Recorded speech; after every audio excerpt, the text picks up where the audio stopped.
One of the people I've ever met by chance had the most impact on me. Made a great impact. Even though months have passed, I still can't get over this effect. I couldn't escape.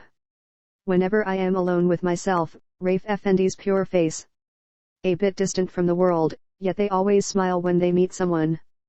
Their looks that want to do something come to life before my eyes. However, he is not at all. He was not a remarkable man. In fact, it is very ordinary, has no special, everyday. He was one of those people who we saw hundreds of around us but passed by without looking. An aspect that will make people wonder about the aspects of life that we know and do not know. It was obvious that it wasn't. When we see such people, we ask ourselves, I wonder why they live? What do they find in living? What logic, what wisdom allows them to walk around the earth and breathe commands? But when we think about this, we only look at the outside of those men. They too have a mind, inside which they can function whether they want to or not. That they each have a prisoner mind, and as a result, they have a. We never think that they have an inner world. Bring out the manifestations of this world.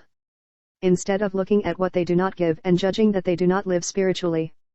If we were to wonder about this unknown world with a simple human curiosity, perhaps we would never see anything. We see things we didn't expect, encounter riches we didn't expect. Becomes possible. But for some reason people are more likely to guess what they will find. They prefer to research the things they say. A dragon lives at the bottom. Finding a hero to go down a well-known well is sure to reveal what lies at the bottom. Then finding a person who will have the courage to go down an unknown well. It is easy. It's just a coincidence that I got to know Raif Effendi better. Is his work. After I was dismissed from my junior job at a bank, why? I still don't know if I was removed. They told me it was just to save money, but it's coming next week. They hired a man to replace me. I looked for a job in Ankara for a long time. My 5 or 10 cents of money. It made sure I got through the summer months without crawling, but the coming winter, friend. It meant that sleeping on the sofa in their rooms would come to an end. 1 week. I didn't even have enough money left to renew the restaurant report card, which was about to expire. Many of the admission exams I took, knowing that they would never come to an end, were truly. For some reason he gets sad again when it doesn't end, unbeknownst to friends.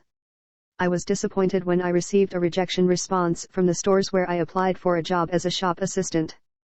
I was wandering around until midnight. Occasional invitation by a few acquaintances. Even at the drinking tables I was served, I could not forget the hopelessness of my situation. Ray. Strangely enough, my troubles are increasing and my needs are taking me from today to tomorrow. As it became impossible, my shyness and embarrassment increased. I had previously applied to find a job for me and I had not been treated badly. When I come across some acquaintances I have never seen on the street, I bow my head and quickly.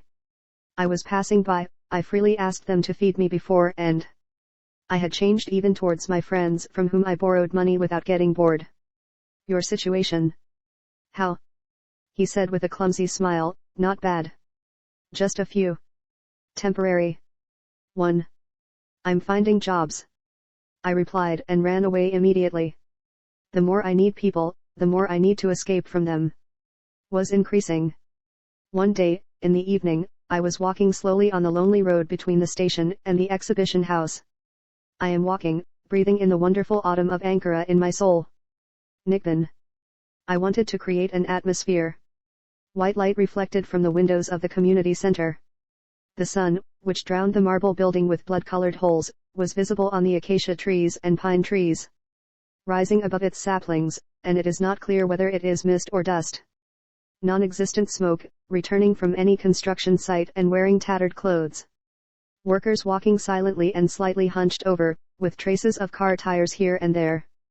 Stretching asphalt. They all seemed happy with their presence. The thing was accepting everything as it was. So, there's something else for me to do. There was nothing left. At that moment, a car passed me quickly. My head. When I turned and looked, I thought I recognized the face behind the glass. As a matter of fact, after going 5 or 10 steps, the car stopped and its door opened. School. Hamdi, one of my friends, was sticking his head out and calling me. I got stuck. Where are you going? Asked. Nothing, I'm wandering. Come, let's go. Without waiting for my answer, he made room for me. According to what he told on the road, he was working. It came from visiting some of the company's factories. I had telegraphed my arrival home, I guess they had made preparations. Or, I wouldn't dare invite you, said.